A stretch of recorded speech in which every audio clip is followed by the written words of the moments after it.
Hello mga mare! Welcome to my mini vlog.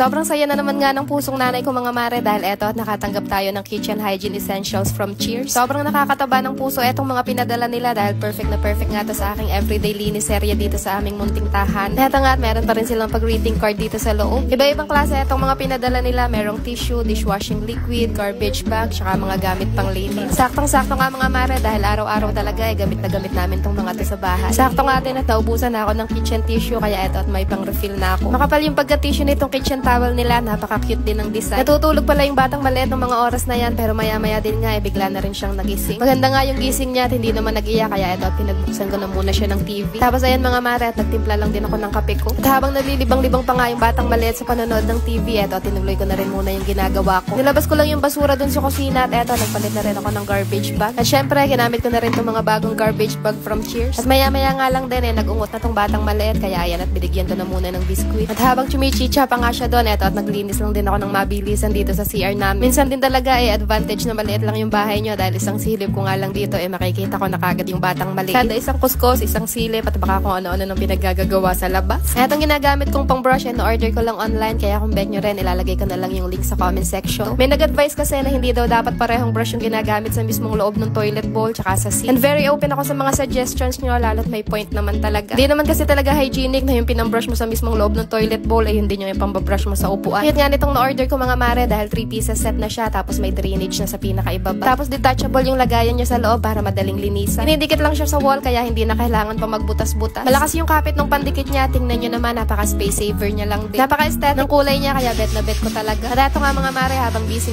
pala ako dito sa paglilinis meron ng isang batang nakamasid sa labas. Maya niya talaga ako sinisilip dyan at akala mo ba itatakasan ko siya. Nawawala na lang yung pagod ko dahil sa kakita ng batang to.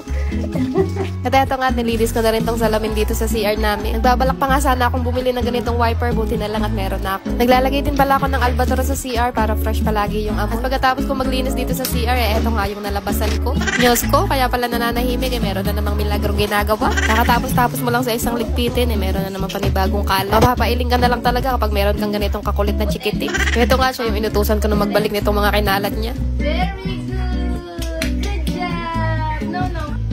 Very good! Ito pa! No.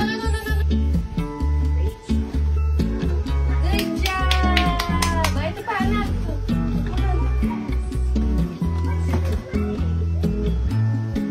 Good job! What was that? Yay!